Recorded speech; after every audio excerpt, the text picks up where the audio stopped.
Bonjour et bienvenue dans ce nouvel épisode de mon podcast Mon Psy part en live. Je suis Julien Bourleau, psychologue à Lausanne.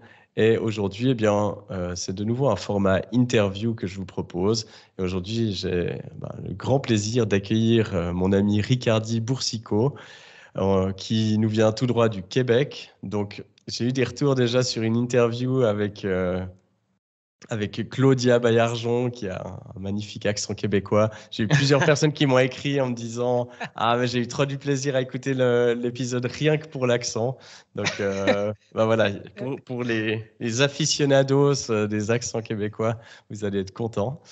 Euh, Peut-être, Ricardy, déjà bienvenue. Et puis, je te Merci. laisse peut-être te présenter en quelques mots. Tu me mets on the spot là.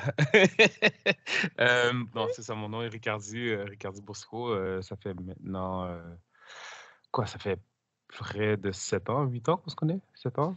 C'était En 2018.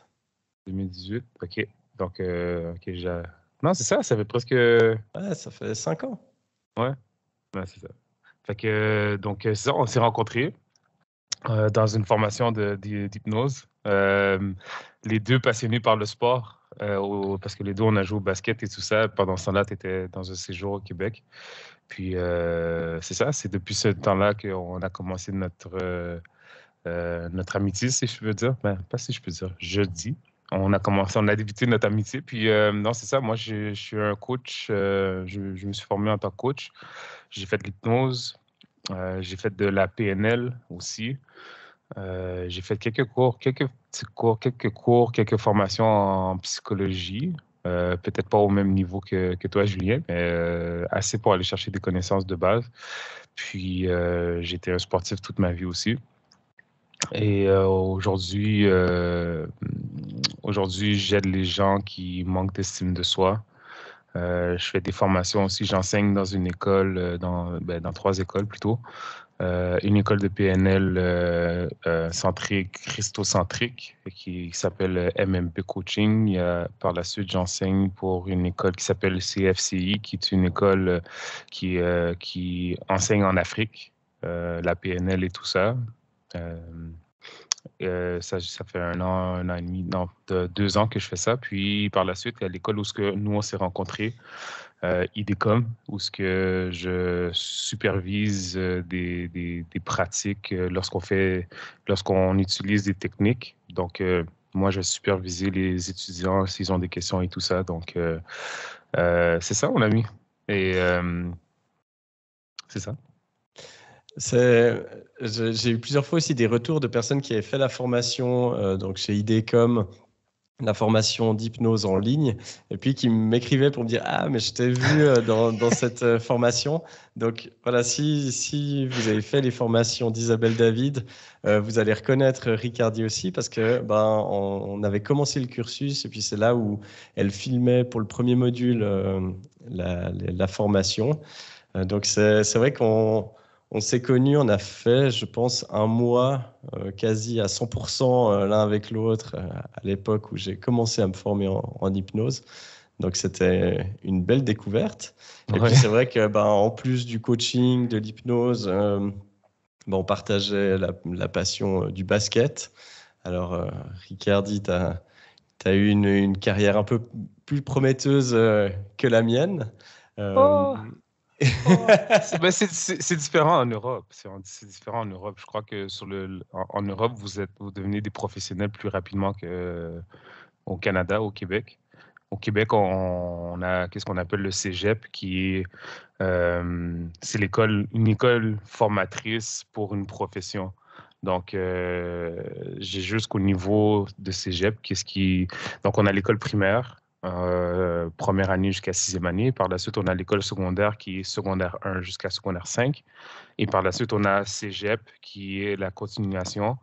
Si on décide d'aller vers une certaine profession, comme par exemple, je veux devenir psychologue, donc je vais faire des formations de sciences humaines, sciences nature et tout ça. Bref, tout ça pour dire que j'ai joué jusqu'à ce niveau-là. J'ai eu un parcours assez intéressant aussi où j'ai débuté. J'étais au cégep avec mon frère.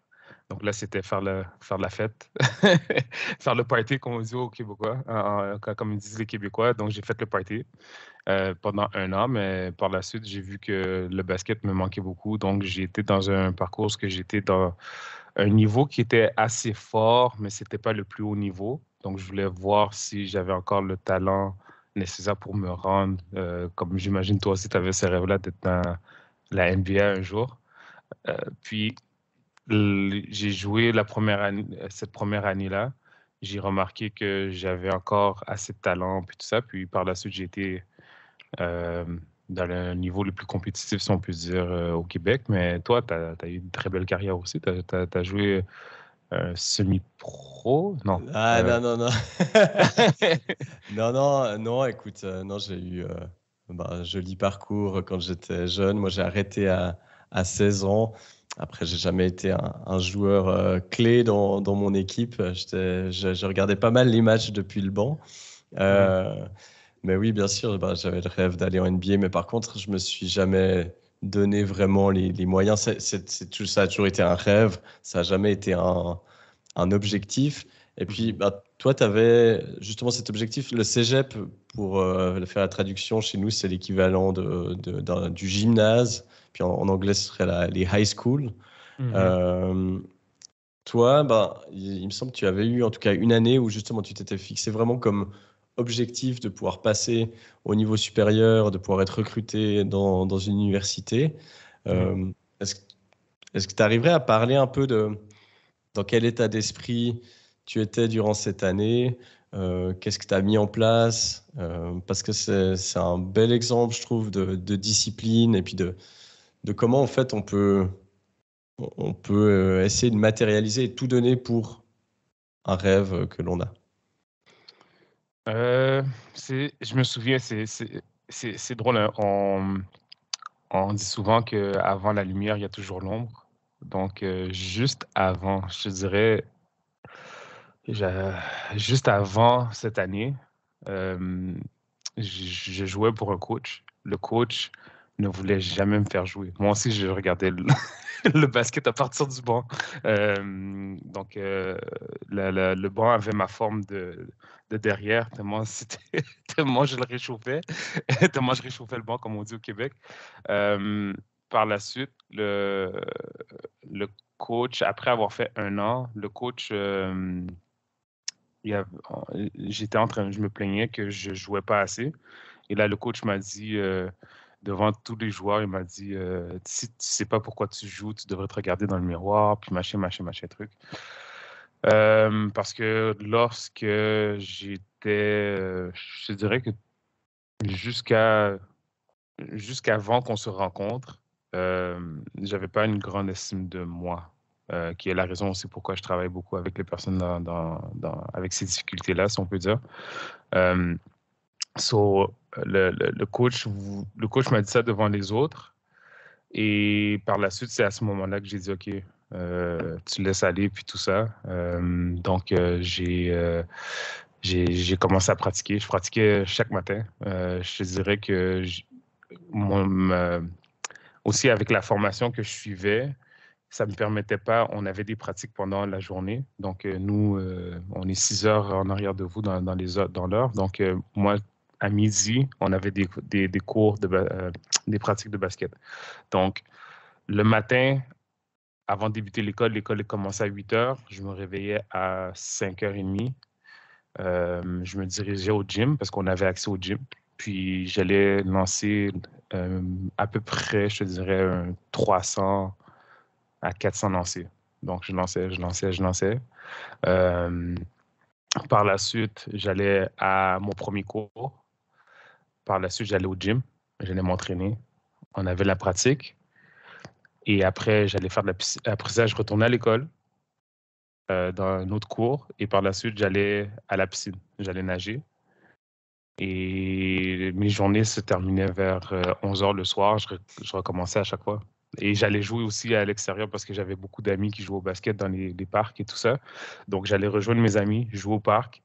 Lorsque je terminais, il était 7 heures. Je restais au parc jusqu'à 9 heures, 10 heures.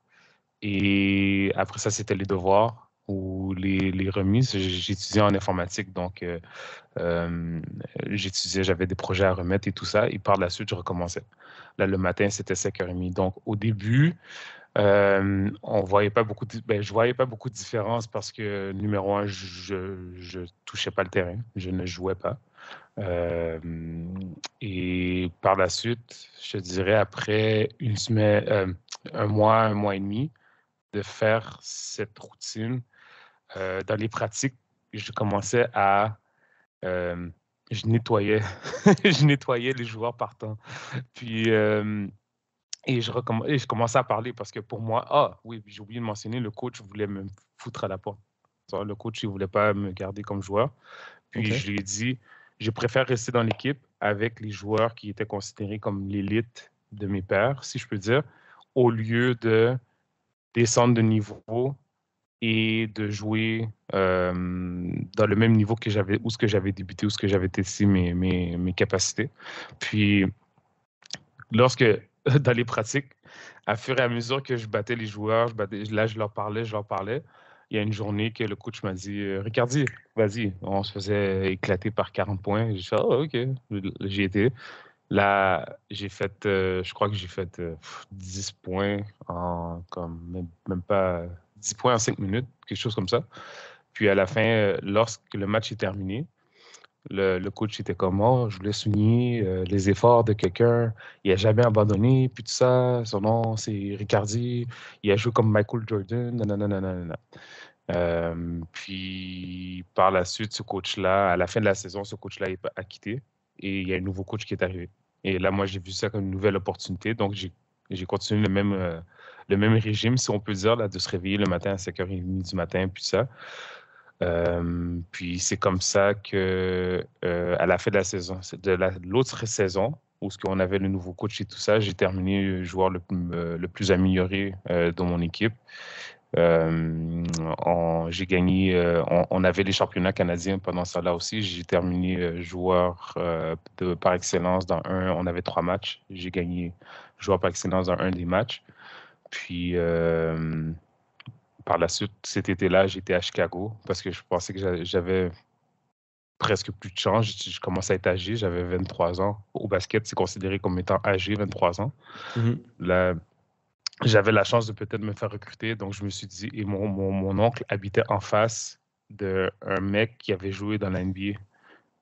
Puis là, je me suis rappelé que j'ai été là-bas lorsque j'étais jeune. Là, je me suis dit, bah, si j'ai la chance d'aller là-bas, parler avec le mec, peut-être qu'il peut me référer des personnes, il peut me pointer vers une personne ressource là-bas qui pourrait peut-être me faire jouer dans un collège américain.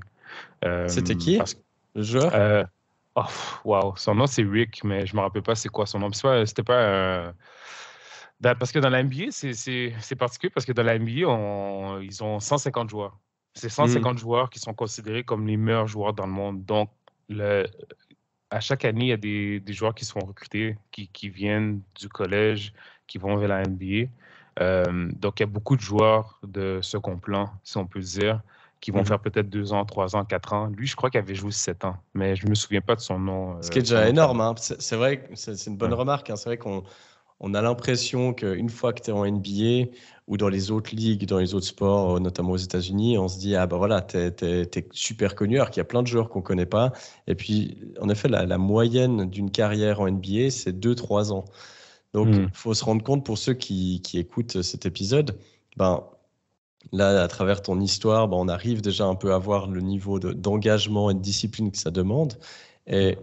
ben, 150 personnes qui sont choisies, enfin qui peuvent intégrer cette ligue, on peut imaginer déjà quel pourcentage c'est en fonction de toutes les personnes qui souhaitent rentrer. Puis avant, c'était un peu que les États-Unis et le Canada. Maintenant, il y a le monde entier finalement qui a accès, qui est recruté en NBA. Et même une Mhm. fois qu'on y est, ben, finalement, faire dépasser 2-3 ans, c'est déjà un énorme défi. Donc, ça montre aussi toute la difficulté du sport d'élite. Ouais, bien sûr, bien sûr. Puis la force mentale que ça prend parce que euh, c'est de pratiquer 5 fois par semaine, 2, 3 fois par jour, puis, et de maintenir une santé corporelle qui te permet d'avoir la longévité pour aller plus loin. C'est énorme. Déjà au collégial aux États-Unis, c'est déjà 2-3 pratiques par jour. Lorsque moi, j'ai commencé mon truc, où ce que je pratiquais le matin et tout ça, je m'étais dit justement, parce que c'était dans la période du March Madness aux États-Unis, c'est comme lorsque les équipes collégiales, il y a un gros tournoi américain national, si on peut dire, au niveau américain. Puis, je crois qu'il y a 64 équipes et ils jouent pour savoir c'est qui va être la meilleure équipe aux États-Unis. Donc, c'était dans cette période-là. Et je me suis dit, si je fais ce que les personnes qui se rendent dans l'NBA font ou ont fait pour se rendre là, je vais probablement avoir les mêmes résultats. Donc, c'est pour ça que j'avais débuté cette aventure-là. Puis, ouais, en effet, c'est ça. C'est drôle parce que ce joueur-là, nous, on a l'habitude, là, on regarde la télévision et on va critiquer les joueurs de la NBA qui font pas « Ah, il a fait de la passe. Ah, il a pas été au panier. Ah, il a pas fait de lancer. » Puis ça, on critique comme si on était meilleur qu'eux. Et lorsqu'on joue contre eux, ça, c'est une autre, c'est une autre paire de manches. C'est là que tu vois, OK, wow, il était vraiment bon. Donc, je me souviens, c'est le premier mec de 6 pieds, il était 6 pieds 8, je crois, que je voyais lorsque j'étais plus jeune, puis j'étais là-bas, j'ai vu, wow, il était grand, puis ça, là, j'étais comme, hey, j'ai aucune chance, moi, de me rendre, mais j'étais un bon joueur, j'étais un très, très bon joueur, sauf que, justement, le côté estime, le côté confiance m'a beaucoup affecté. Je te dirais, c'est qu'est-ce qui a bousillé ma carrière, si je pourrais dire même, parce que j'avais tout le talent au monde, mais moi, je ne le savais pas. Moi, je regardais, comme il m'a dit, regarde-toi dans le miroir. Moi, quand je regardais dans le miroir, je voyais un bon joueur, sauf que je me limitais, j'avais peur de faire des erreurs. Toi, quand tu ne touches pas le terrain beaucoup, tu as peur de faire des erreurs, tu as peur de mettre ton équipe dans les problèmes. Donc, lorsque je jouais sur des coquilles d'œufs. Puis, c'est quand même intéressant, mais bref, tout ça pour dire que, ouais, c'est ce mec-là il m'a référé à un mec. Si je retourne à mon histoire, je suis désolé. Je sais pas si j'ai répondu à ta question, mais bref. Non, c'est bien. Ouais, donc c'est quand je suis retourné le voir, là, il m'a référé. Il y avait une école, il y avait une université près de où ce que mon parrain demeurait. Lui demeurait à Evanston, à Chicago. Puis il y a l'université Northwestern à Chicago. Puis it turns out que il y a un des mecs qui avait joué au football avec mon frère qui allait à Northwestern. Et je l'avais rencontré une fois lorsqu'on s'entraînait au football. Ah, aussi, je pratiquais beaucoup au football parce que les footballs, ils avaient des entraînements qu'on ne faisait pas au basket. Donc là, j'ai rencontré quelqu'un là-bas. Puis là, le mec qui était à Chicago. Puis là, il m'a dit, ah, tu viendras me voir. Puis là, je voulais amener aussi une cassette pour mon frère aussi parce que lui aussi cherchait à se faire recruter au football. Et lorsque j'étais là-bas, c'est là que je l'ai rencontré. J'ai rencontré le coach et tout ça. Puis nanana. Puis là-bas, c'était jouer au basket tout le temps, aller dans les terrains, puis ça, jouer contre les mecs universitaires, puis ça. Mais malheureusement, cette aventure, c'est là que ma carrière de basket, je te dirais, c'était le début de la fin parce qu'il est arrivé des trucs à Chicago, bref, qui étaient pas mal désagréables. Ça m'a mis, comment je peux dire, sans rentrer trop dans les détails parce que sinon, je veux pas que le podcast soit dirigé vers ça, là. Mais c'est ça, il y a eu altercation avec la police. Puis là, après ça, il a fallu pendant, je dirais, les 3 années après, il a fallu que j'aille retourne à Chicago, revenir, parce qu'il fallait que je me batte contre des accusations que j'ai gagnées. Mais pendant ce temps-là, mon corps a complètement abandonné. J'ai fracturé ma rotule de genou 2 années de suite au même endroit. Et c'est là que j'ai fait comme, OK, basket, je crois que c'est terminé. Mais c'était une belle aventure quand même. C'est le côté mindset, puis ça, c'est intéressant. Je trouve intéressant justement que tu fasses le lien aussi avec la confiance en soi et l'estime de soi. C'est vrai que, alors, tu as quand même réussi à avoir une sacrée discipline, ce qui n'est pas évident parce que souvent, quand on manque d'estime, se lancer dans un parcours comme ça, on se dit non, mais de toute façon, soit je mérite pas, soit je vais jamais y arriver, soit j'ai trop peur de l'échec. Donc, on procrastine, on se lance même pas, on cherche des excuses. Donc, ça, c'était déjà une grande force que malgré ce manque d'estime peut-être que tu avais, ben, tu as réussi à t'engager quand même dans un processus. Mais ben, en effet, c'est là où ben, c'est pas pour rien qu'on travaille dans un métier où on s'occupe du mental. Ben, au bout d'un moment, et particulièrement dans le sport, ben, les techniques d'entraînement, les exercices, etc., ben, voilà, ça, on y a de plus en plus accès. Et puis finalement, ben, ce qui fait la différence, c'est notamment le mental. Et puis après, ben, aussi des circonstances de vie. Tu vois, ben, là, il y a eu des événements qui, tout d'un coup, aussi ont eu un impact dans ta vie, puis qui font que tout d'un coup, il y a des cassures comme ça. Et ça, ben, Mhm. il peut y avoir différents événements. On n'est pas tous égaux, on n'a pas tous le même entourage. Mais ça m'intéresserait de peut-être savoir comment est-ce que tu as fait, comment tu faisais pour avoir cette discipline? Parce que moi, c'est quelque chose que je vois beaucoup dans mon cabinet, les gens qui se focalisent beaucoup sur la motivation, puis qui, ben évidemment, la motivation, elle fluctue, et donc on peut rien tenir si on se base sur la motivation, et je les invite toujours à travailler plutôt sur la discipline. Mhm. Euh, Toi, c'était quoi qui t'a fait avoir cette discipline à un âge aussi, finalement, tu étais peut-être vieux pour une carrière de basket, mais tu étais quand même déjà encore très jeune. Mhm. C'était quoi ta recette? Euh, pour la discipline, j'ai toujours été quelqu'un qui était très logique.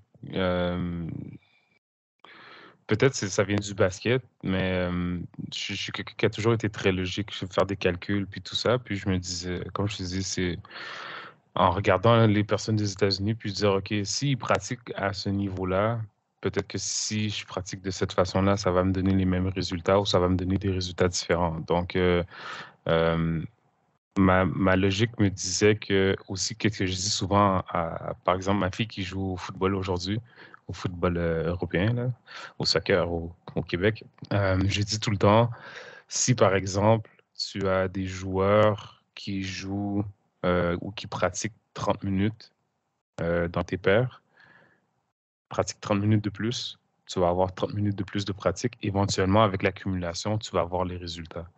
Donc, j'avais cette mentalité-là, où ce Hmm. que je m'étais dit, si je pratique, par exemple, les matins, je fais de la musculation, je fais de la natation et tout ça, ça va me donner des résultats. Donc, j'ai essayé, j'ai tenté la chose. Quand j'ai vu les résultats, et là, j'ai remarqué que mon lancer de 3 points était meilleur, mon dribble était meilleur, mes passes étaient meilleures. Euh, que mon cardio, le cardio était meilleur. Donc, c'est là que j'ai dit, OK, si j'ai des résultats, je vais continuer à mettre les efforts, les résultats vont suivre tout de suite après. Donc, ma discipline, c'est juste une côté, pour moi, c'est un côté logique. C'est qu'est-ce qui m'amène les meilleurs résultats, qu'est-ce qui va me permettre de pouvoir être le plus optimal dans Hmm. qu'est-ce que j'entreprends. Donc, ouais.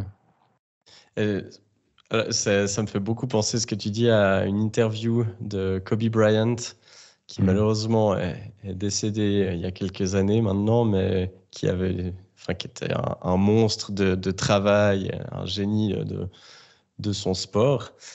Et il disait exactement ça. Il disait qu'il avait une période, justement, je crois, à peu près période high school, où justement il n'était pas hyper bon.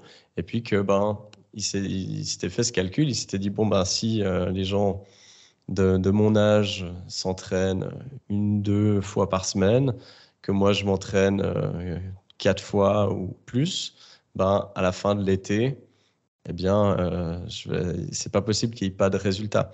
Et Mhm. et ça, bah, il y a une part de logique. Alors, ça ne garantit pas les résultats parce que, comme on le voit, ben, les résultats, ils dépendent de plein de choses, d'événements de vie, d'opportunités, etc. Par contre, de copier les processus, ben, c'est une garantie de vivre des choses qui sont bonnes et d'être dans un chemin d'excellence. Parce qu'en effet, Mhm. c'est pas possible de. Alors, bien sûr, compte tenu qu'on s'entraîne comme il faut, qu'on fasse pas n'importe quoi, qu'on fasse aussi attention à la nutrition, au sommeil, on est d'accord. Mais Mhm. si tu suis vraiment le processus de quelqu'un que tu admires, que ça soit dans le sport ou ça peut être dans n'importe quel autre domaine, c'est pas possible que ça t'amène du négatif. Il y a Exact. forcément, ça va t'amener en avant. Et ça, je trouve que c'est... Alors après, c'est aussi la question de plus négocier une fois qu'on sait pourquoi est-ce qu'on fait ça, qu'on a Mhm. déterminé le processus. En fait, après, c'est uniquement, alors c'est pas évident, parce que des fois, on a envie de dire, ah ben, j'ai envie de rester au lit. En effet, c'est plus simple que de se lever à 5h30. Mhm. Mais une fois qu'on a ça en tête, puis qu'on arrête de négocier, qu'on se dit, bah, en fait, c'est dans mon agenda, c'est comme ça que ça se passe, je sais pourquoi je le fais, je sais ce que je dois faire, bah, en fait, la vie, elle devient aussi beaucoup plus simple. Mhm. Oui, non, définitivement. Puis, mais c'est comme je t'avais mentionné au début aussi, j'avais eu une période de turbulence, si je peux dire, avant que j'ai atteint le haut niveau. Euh, donc, juste avant, je ne jouais pas. Je touchais pas le terrain. Je faisais que pratiquer. Puis, toi, j'avais déjà touché le bas-fond. Donc, j'avais pas d'attente. J'avais pas d'attente vis-à-vis ou échouer, c'était pas dans mes options. Hmm. Tu vois, parce que j'ai déjà vécu le pire. Je dis, comme c'est quoi le pire qui peut m'arriver? Que je retourne où ce que j'étais, que je joue pas, que je reste que je reste sur le banc, je regarde le match du banc. Donc, c'est le pire qui peut m'arriver. Donc, OK, regarde, je vais faire l'opposé totalement de ce que j'ai fait. Euh, Puis, lorsqu'on se réveille les matins, ou toi, si par exemple, je me couche à 2 heures du matin et je dois me réveiller à 5h30, je me pose la question, c'est quoi le pire qui peut arriver? Tu vois, le pire qui peut arriver, c'est que je retourne sur le banc puis je joue pas. OK, bon, lève-toi. Parce Hmm. que tu sais déjà c'est quoi ça, tu sais déjà que tu n'aimes pas ça. Qu'est-ce que tu as vécu auparavant? Donc, OK, on regarde. On va continuer à avoir cette discipline de se réveiller puis tout ça. Et ouais, non, c'est ça. Je crois que juste, quand on a touché le bas-fond, on n'a que, euh, son- on a que du succès qui peut-être qui, non, c'est pas bien dit. C'est pas du succès, mais on sait déjà qu'est-ce qu'il y a en bas. Hmm. Donc, si je fais quelque chose de différent, c'est normal que je vais avoir des résultats différents. Hmm. Puis, quelque chose d'autre aussi qui m'a beaucoup aidé, c'est le fait de ne pas avoir d'attente. Hmm. J'avais pas d'attente. Je m'attendais pas à me rendre à la NBA. Je m'attendais pas à jouer plus souvent. Je me foutais. Là, j'étais retourné à la base qui était j'aime jouer au basket. Je vais faire ce parcours-là pour qu'est-ce que ça va me permettre de faire, qu'est-ce que ça va me permettre d'améliorer dans mes capacités. Puis du coup, j'ai recommencé à m'amuser. Hmm. Puis tout est venu main à main, et c'est comme ça que l'enthousiasme est venu et tout ça, tu vois. J'ai arrêté de penser à essayer d'épater mon coach, essayer de me faire des amis, me faire accepter par mes coéquipiers. J'étais juste là pour m'améliorer. Et Et puis, c'est ça, ça. c'est vraiment la recette, en effet, pour être persévérant. C'est que dès le moment où tu arrives à te focaliser uniquement sur le processus, sans te dire, ah, mais il faut que j'obtienne ce résultat, même si, bien sûr, tu aurais eu envie que ça arrive, mais que tu te concentres sur ton processus, puis que tu prends du plaisir à ça, bah, en fait, après, tant que la vie te stoppe pas, tu pourrais y aller de manière infinie. Exact, exactement. Et puis, bah, écoute, j'ai envie de transitionner parce que bah, on a partagé la passion du basket. Et Mhm. puis, bah, un peu par hasard, en fait, on s'est lancé les deux dans le monde des arts martiaux juste après. Moi, j'ai commencé en 2021. Oh, Je on a sais, commencé ensemble. Ouais, non, on a à commencé peu presque près ensemble. Ouais, ensemble. ouais. Oh, oui. Donc, moi, je me suis lancé dans le karaté, puis toi dans le jiu-jitsu brésilien. Mhm. Euh, Bah, j'aimerais bien peut-être que tu me parles un petit peu de voilà, qu'est-ce qui t'a amené à commencer ça, qu'est-ce que tu apprends là-dedans, enfin, qu'est-ce que ça t'apporte. Bah, OK. Toi, après la carrière de basket, j'avais remarqué, je- j'aimais les sports. J'ai toujours adoré les sports, mais tous les sports. J'ai joué au soccer, au football. J'ai joué au basket, j'ai joué au football américain. Pas dans une équipe, mais je jouais souvent dans des petites ligues sur le côté. J'ai déjà joué au hockey. Euh, j'ai fait de la musculation. Donc, j'ai fait beaucoup de sport. Euh,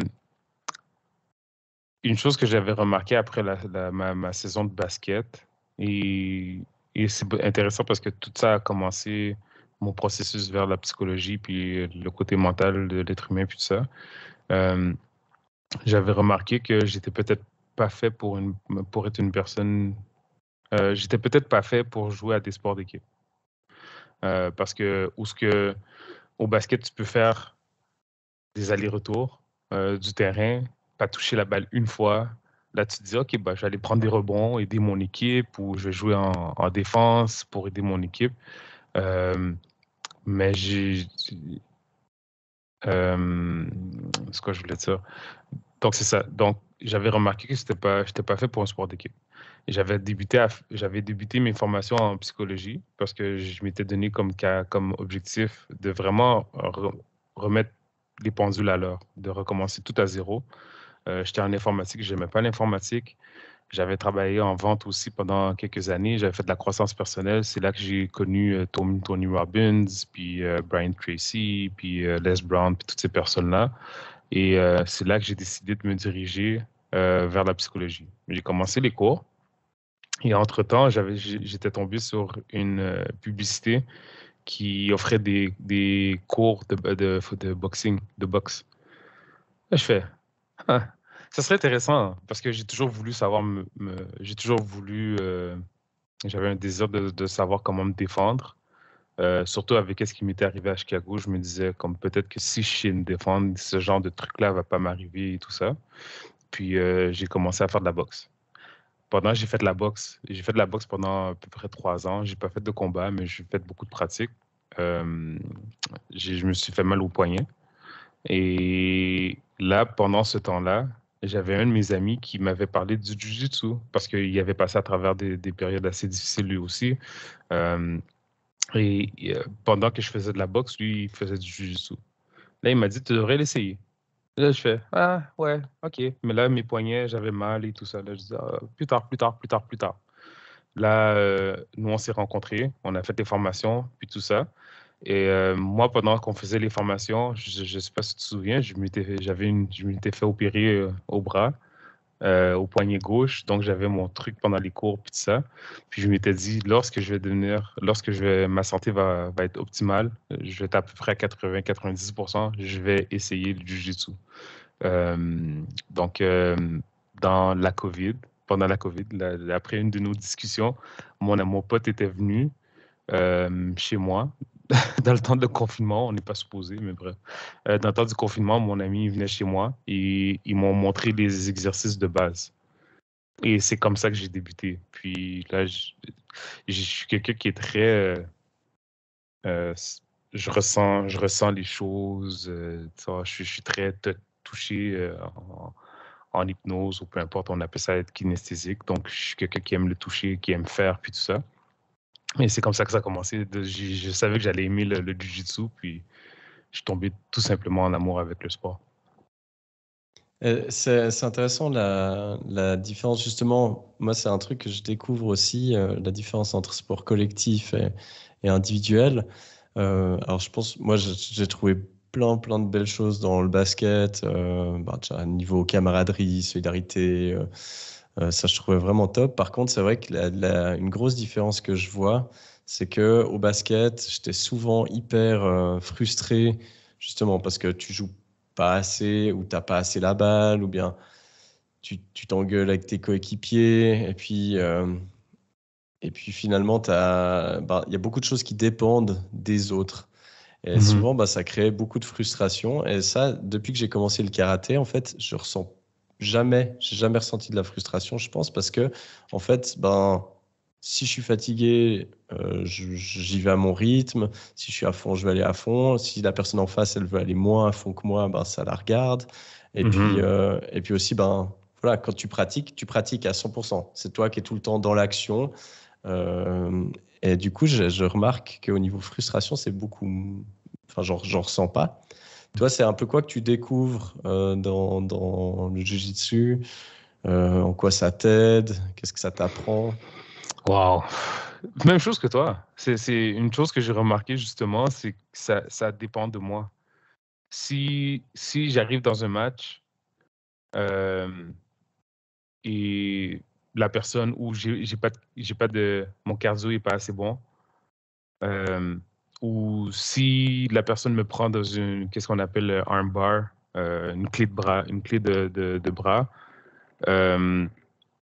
Désolé, on en a mentionné. Ouais, donc dans une clé de bras et que je suis mal positionné, mais c'est moi qui me suis mis dans cette position-là. Qu'est-ce que moi je peux faire pour changer la trajectoire du match, ou de ma situation? Donc, ça dépend toujours de moi. J'ai pas besoin, comme tu as dit, de regarder qu'est-ce que l'autre à côté a fait ou qu'est-ce que l'autre n'a pas fait. Si j'avais besoin de plus de préparation, mais c'est à moi de me préparer avant, avant mon match. Donc, le jiu-jitsu pour moi, en tout cas, je sais pas si c'est la même chose pour toi, mais la beauté d'un art martial, c'est qu'il y a beaucoup de points en commun avec la vie. Puis le jiu-jitsu, ça m'a appris que, numéro un, si tu anticipes trop quelque chose qui n'est pas encore arrivé, ça va te mettre dans des problèmes. Si, par exemple, je vois l'opportunité de faire une prise à la personne avec qui je suis en train de me battre, mais que j'anticipe ou que je précipite mon mouvement, là, la personne, elle peut, qu'est-ce qu'on appelle counter, la personne, elle peut trouver une façon de contrecarrer qu'est-ce que j'ai tenté de faire. Et c'est là que je m'expose, j'ai exposé mon dos, donc j'expose mon cou, je me mets dans une position vulnérable finalement.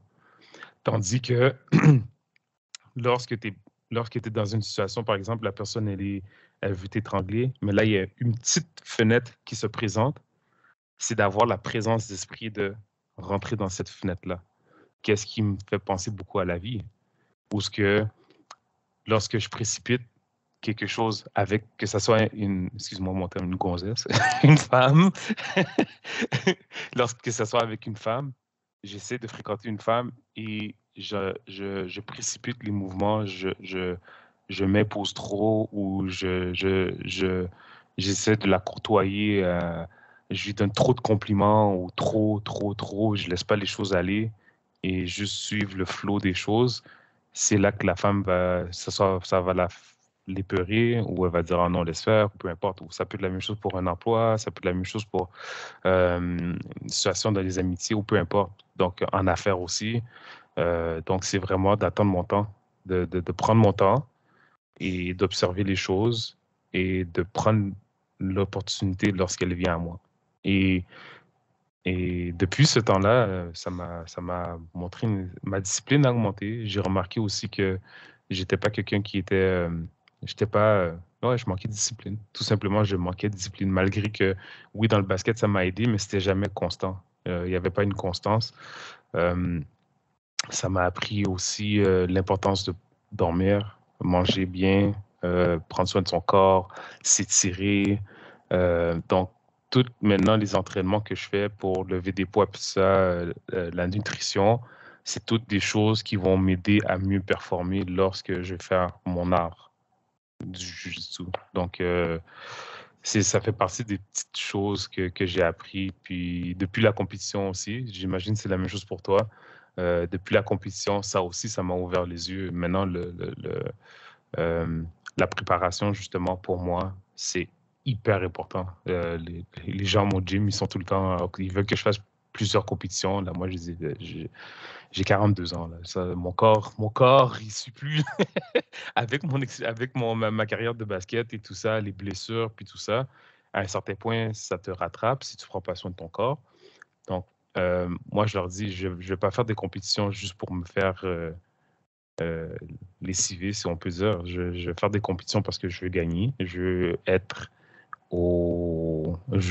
à la meilleure version de moi-même sur qu'est-ce que moi, je contrôle dessus pour me préparer pour pouvoir compétitionner, pour gagner éventuellement. Donc, tout est dans la préparation maintenant. Je trouve intéressant ce que tu dis par rapport au fait de ne pas trop anticiper. Ça me fait penser à la citation de Mike Tyson qui disait tout le monde a un plan jusqu'à ce qu'il se prenne un point dans la gueule.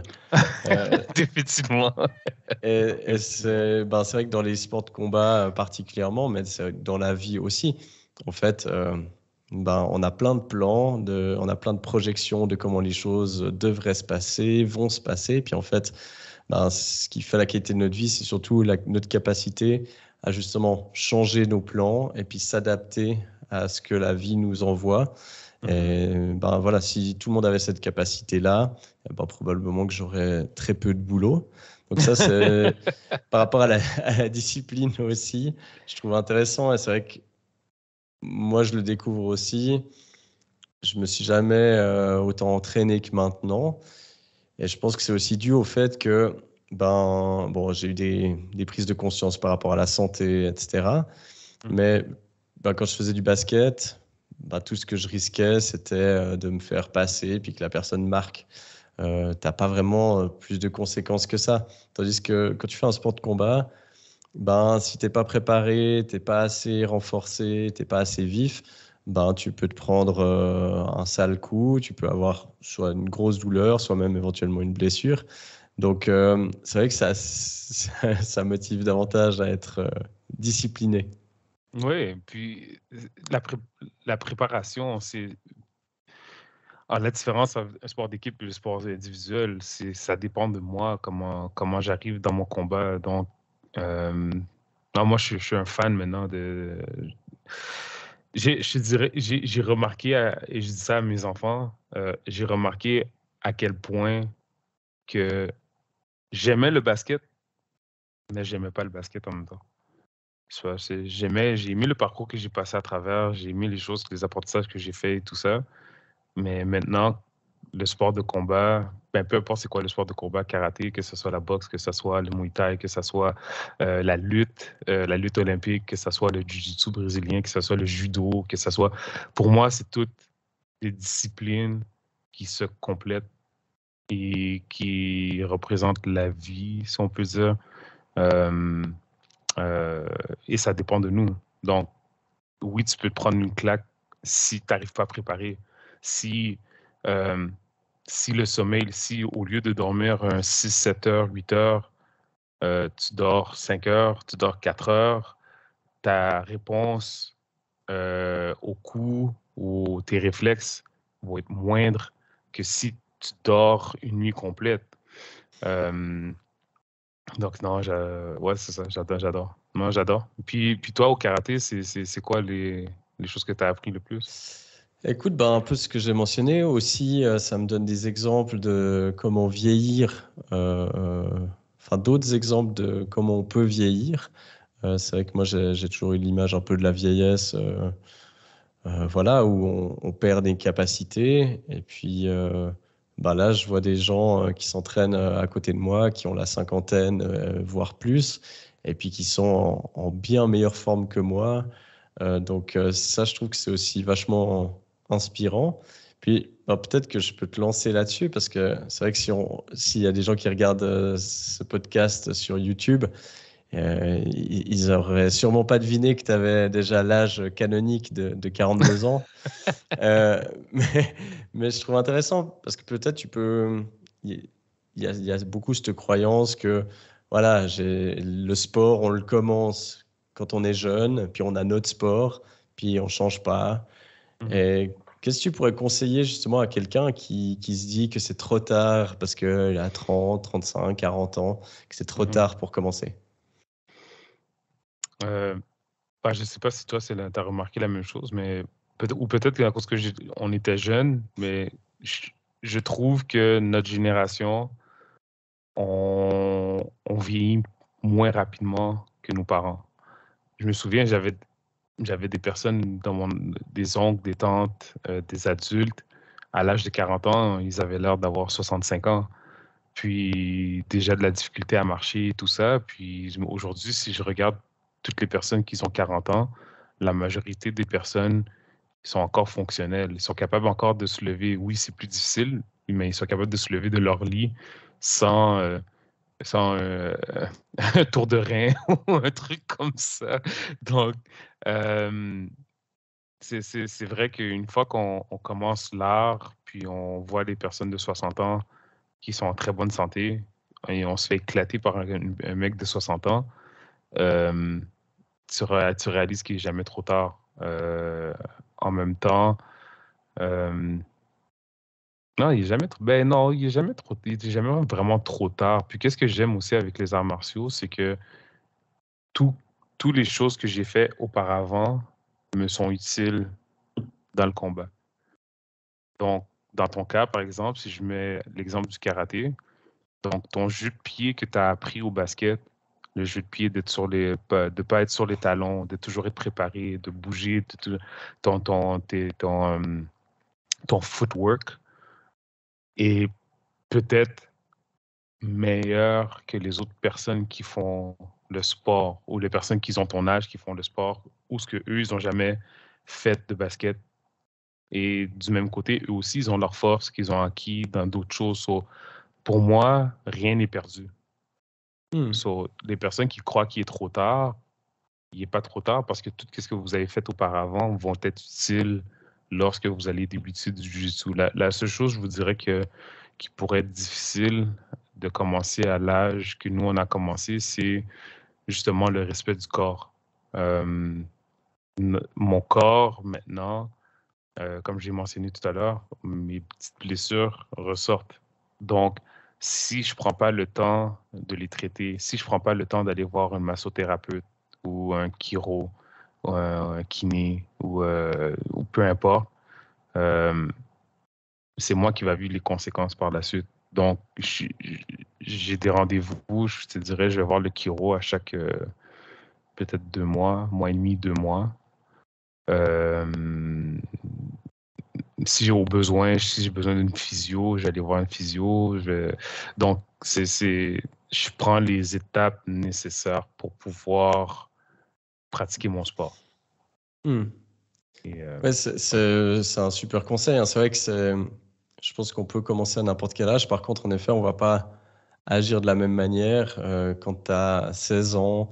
En effet, tu n'as peut-être pas besoin de te stretcher, tu es encore souple. Je vois hein, là, au karaté, je vois des jeunes quand on fait des stages, bah, ils sont souples de nature. Mais alors c'est clair que ça peut demander plus d'efforts. Moi, j'étais une baramine, donc ça va faire 2 ans que j'ai commencé. J'arrivais, je pense qu'il me manquait 20 cm, si c'est pas plus, pour toucher mes pieds, tu vois, quand je me penchais en avant. Et puis maintenant, j'arrive à mettre les paumes faciles par terre. Donc, ça demande peut-être plus d'efforts, mais après, chacun y va aussi à son rythme. Ça, c'est l'avantage d'un sport individuel, c'est que c'est pas, voilà, tu ralentis pas l'équipe si tu vas à ton rythme. Donc, il y a des gens qui ont des objectifs différents. Et puis, oui, il y en a qui voudront faire peut-être de la compétition, mais peut-être que je vois aussi dans mon club, ben, il y a des gens qui viennent là juste un peu pour du, du- du karaté santé, je pourrais dire. Et puis, ça les fait bouger, ça leur fait un sport. Et puis, c'est très bien comme ça. Donc, le plus dur, finalement, c'est de faire le pas, de rentrer dans une salle et puis de simplement commencer.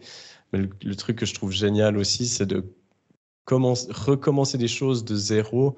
Ben, c'est extrêmement stimulant parce que ça t'ouvre des nouveaux univers et puis tu vois que tu es capable d'apprendre, de progresser. Puis ça, c'est hyper addictif quelque part. Oui, définitivement. Je trouve que lorsqu'on débute, je dirais un conseil, ça serait de ne pas se comparer avec les autres. On ne peut pas se comparer avec les autres. Quelqu'un comme moi, qui a fait des sports toute sa vie, et la personne que elle a jamais fait de sport toute sa vie, qu'elle débute aujourd'hui le jiu-jitsu ou le karaté, je dirais tu n'es pas moi. Accepte où ce que tu es présentement, accepte ce que toi tu as fait comme cheminement et par la suite, à partir de tes capacités, euh, le plus que tu mets d'heures dans ta pratique ou dans qu'est-ce que tu es en train de faire, le plus que tu vas t'améliorer logiquement. Donc, il y a quelque chose qu'on appelle le mat time. J'imagine que c'est la même chose au karaté. C'est le mat time. Le temps que tu passes sur le mat va déterminer c'est quoi ton rendement ou ton rendement. Donc, c'est le plus que tu te présentes, le plus que tu vas avoir des résultats. Le plus que tu es en affaires, le plus que tu touches l'argent ou que tu étudies l'argent ou que tu regardes l'aspect business puis que tu es dedans, tu es en train tu te plonges dedans, le plus que tu vas améliorer tes connaissances. Si tu investis du temps dans ton couple, tu vas avoir des résultats dans la communication. Donc, c'est pour le plus de temps que tu passes à t'améliorer ou à améliorer les petits détails, le mieux que ça va être. Un autre conseil aussi que je donne beaucoup aux personnes qui débutent, c'est focus pas sur la ceinture, mais focus sur maîtriser les techniques. Et en utilisant les techniques, parce que et ça, c'est la beauté de tous les arts martiaux, les arts martiaux demandent d'utiliser le moins d'efforts possible, d'utiliser les efforts intelligemment. Donc, lorsque je me bats au jiu-jitsu, je ne suis pas supposé de forcer. Les choses sont supposées d'être fluides. C'est supposé d'être, je vais utiliser mon poids ou la façon que je positionne mon corps pour débalancer la personne. Si la personne, elle est sur moi, si je me tasse, si je me mets comme ça, le centre de gravité de la personne va changer automatiquement. Mais est-ce que ça m'a pris des efforts? Non. C'est juste l'intelligence d'utiliser un certain mouvement au bon moment. Donc, et ça, c'est la technique qui m'a amené là. Plutôt que j'arrive, là, je vais utiliser ma force. Je vais utiliser, OK, là, je suis un homme, là, je vais me battre contre une femme. Et là, j'ai utilisé ma force. OK, c'est ma force, c'est correct. Tu es fort là-dedans. C'est quelque chose qui t'a été utile toute ta vie. Mais lorsque tu te bats contre une personne de 350 livres ou de 320 livres, 6 pieds 4, et la personne, elle est lourde, et c'est toi qui, entre guillemets, deviens la femme, ou la personne qui est plus petite de stature, mais ça va être à ton tour de te faire écraser. Puis c'est toi la personne va utiliser sa force contre toi. Donc, tu dois avoir une très bonne base sur le côté technique, sur la maîtrise de la technique. Donc, et si tu es moins axé sur les résultats, moins axé sur la ceinture et tout ça, et juste maîtriser le mouvement, dans les situations, tu vas savoir quand l'utiliser parce que tu vas reconnaître certaines situations lorsque tu es en train de te battre. Et c'est ça, c'est d'éviter de se comparer. Ça revient, alors comme tu dis, c'est là où on voit les parallèles avec la vie. Hein. C'est vrai que le fait de ne pas se comparer, de prendre les gens comme des inspirations et pas comme une comparaison, de se dire, ah bah tiens, cette personne elle est impressionnante, et de revenir à pas se dire, ah bah moi je suis nul, mais se dire, c'est quoi son processus, comment elle a fait pour arriver là, et puis de s'inspirer du processus plutôt que du résultat final. Ben, ça, on peut le reproduire dans le job, dans le sport. Et puis, ben, c'est aussi un sentiment que moi je constate souvent dans mon cabinet, des gens qui pensent qu'ils sont en retard, sentiment d'urgence, de voilà, je suis en retard parce que ben, je commence que maintenant, que ce soit des études, un sport, n'importe quoi. Mais en effet, de se rappeler de ce côté très mathématique et aussi exponentiel. Tu parlais du mat time, donc le temps que tu passes sur le tatami. Ben, les maths, elles se font vite. Hein. Moi, je regarde mon plan d'entraînement, je fais à peu près 13 heures d'entraînement par semaine. Ben, ça veut dire qu'en fait, par rapport à des gens qui viennent que 2 fois, qui font pas d'entraînement en dehors des entraînements au dojo, qui viennent qu'à 2 sur 3, ça revient à 3 heures par semaine. En fait, en une semaine, ça équivaut à leur mois d'entraînement. Donc, tu répètes ça sur 1 an, ben, en fait, c'est comme eux, pour eux, c'est l'équivalent de 4 ans d'entraînement. Exact. Et puis, ça devient exponentiel.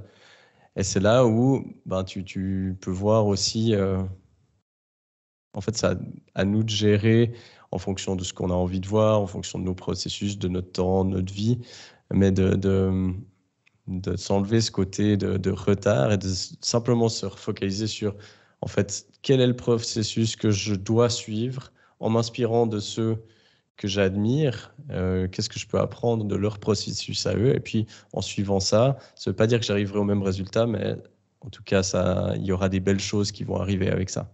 Définitivement. Tu vas arriver à tes résultats. Je ne veux pas arriver au résultat de mon pote Guillermo, je ne veux pas arriver au résultat de Julien, je veux arriver au résultat de Ricardi, basé sur mes forces à moi et ma capacité à moi. Et comme tu as dit, après ça, c'est juste d'avoir assez d'humilité pour dire, OK, la personne qui va s'entraîner plus que moi va avoir des meilleurs résultats que moi, logiquement. Et là, ça va avec la disponibilité. Puis, lorsqu'on commence une discipline comme ça, c'est de savoir c'est quoi qu'on veut ressortir de la discipline.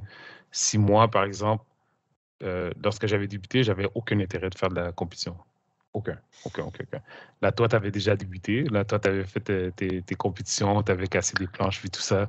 Là, je regardais ça, puis là, j'étais comme, OK, peut-être ça va être le temps de faire une compétition pour la première fois. Mais au début, c'était pas dans mes objectifs. Au début, c'était, comme tu as dit, pour moi, c'était du BJJ sportif. Juste pour perdre du poids, pour aller chercher une certaine corpulence, une certaine santé côté physique. Euh, et par la suite, là, la passion, elle a pris le dessus. Puis là, je me suis dit, OK, je vais essayer de faire des compétitions. Mais je ne veux pas me comparer avec personne d'autre. Puis je pense que c'est ça une de mes forces, si je peux dire. C'est de comme tu as dit, je m'inspire plutôt que j'essaie de me comparer. Tu vois? C'est pour ça, même maintenant, parce que je me fais quand même approcher, j'ai été dans la vente assez longtemps, je me fais approcher par des personnes qui ont des modèles de business, puis des techniques de vente qui vont dire, ah ouais, mais OK, tu veux pas être riche ou tu veux pas faire de l'argent. Puis aujourd'hui, j'ai assez de présence d'esprit pour dire, c'est parce que je veux pas, qu'est-ce que toi tu veux? Et ta définition du succès n'est pas ma définition du succès. Pour moi, arriver dans une compétition, par exemple, puis que je fais le mieux que je peux et j'arrive à un certain résultat où ce que je peux être fier, je me suis fait battre dans mon deuxième match en compétition.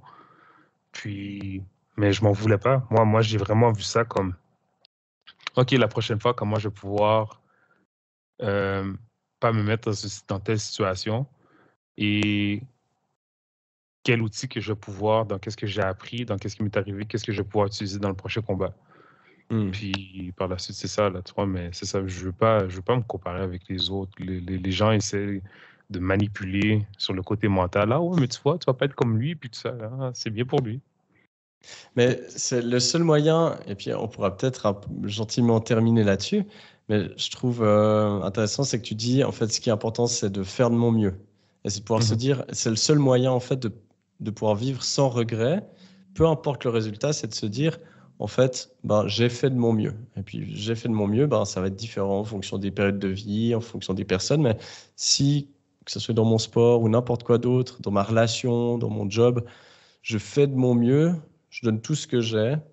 Bah après, ça réussit ou pas, mais je vais jamais avoir un regret ou des remords ou une aigreur qui reste simplement parce que je me dis, bah voilà, j'ai fait de mon mieux, ça n'a pas suffi, mais en fait, il y a rien à garder en soi. Je vois que ça fait 1 heure qu'on se parle et que tu vas bientôt commencer le boulot parce que ben, en effet, on est au direct du Canada et puis là, je t'ai pris de bon matin. Bah écoute, Ricardi, moi je te remercie déjà pour. Bah, c'est toujours un plaisir déjà d'échanger avec toi. Puis merci d'être venu sur le podcast. Je vais mettre dans les notes du podcast et de la vidéo YouTube, je mettrai les liens pour ton site, tes réseaux sociaux, etc. Enfin, ce que tu as envie que je partage. Donc, s'il y a des gens qui sont intéressés à travailler aussi avec Ricardi en coaching, en hypnose ou simplement à rentrer en contact parce que vous avez envie d'échanger sur quelque chose qui vous a plu durant ce podcast, ben, il y aura toutes les infos. Et puis, peut-être terminer sur cette question, c'est qu'est-ce que je peux te souhaiter pour les mois à venir? Oh, wow. Quelle question. Mais premièrement, avant d'aller là, je voulais te féliciter. C'est intéressant parce que c'est ça, c'est à peu près la même chose que le parcours de Jiu-Jitsu, d'art martial ou peu importe. C'est où on a vu nos débuts, nos difficultés, on a commencé à faire un cheminement, puis j'ai vu ta progression, ton évolution, puis qu'est-ce que tu es en train de faire, les gens que tu es en train d'aider, les conseils que tu donnes. Tu sais, tu fais partie des gens que j'admire beaucoup sur le point de vue, surtout les psychologues, parce qu'il y a plusieurs psychologues qui, malheureusement, croient que la psychologie et le coaching, c'est deux choses qui sont différentes, mais toi, tu as su amener le bon côté des deux, le coaching et la psychologie. Peut-être des gens avec ton podcast, peut-être des gens avec tes vidéos, je trouve ça vraiment génial de voir ta progression. Donc, je voulais souhaiter à te féliciter, puis je te le dis tout le temps, tu m'inspires beaucoup. Puis, qu'est-ce que je me souhaite à moi-même? C'est ça la question? Ouais, qu'est-ce que tu te souhaites? Qu'est-ce que je peux te souhaiter? Ah, la santé. Continuer la santé, puis de continuer sur mon propre chemin, tracer mon propre chemin, tracer ma propre route, si je fais ça. Puis de continuer notre amitié, puis de continuer à évoluer ensemble, mon ami. Yes, ça me semble être un beau programme. Ouais, donc, je te souhaite que ça. Ouais. Et puis, je te remercie, puis je te dis à très bientôt. Yes, sir. À la prochaine fois. Donc, comme j'ai dit, c'est pas la première fois qu'on dansait le tango ensemble sous première entrevue, donc il va en avoir d'autres. Je m'inquiète pas sur ça. Top. Merci beaucoup. Voilà, on arrive au bout de cette interview. J'espère que l'entrevue avec Ricardy vous aura plu. Comme je l'ai dit, vous pouvez le contacter. Il y aura toutes ces infos dans les notes du podcast. Et puis, comme d'habitude, n'hésitez pas à laisser une évaluation, à mettre un commentaire. Ça m'aide beaucoup, que ça soit sur YouTube ou sur les plateformes de podcast comme Spotify ou Apple Podcast.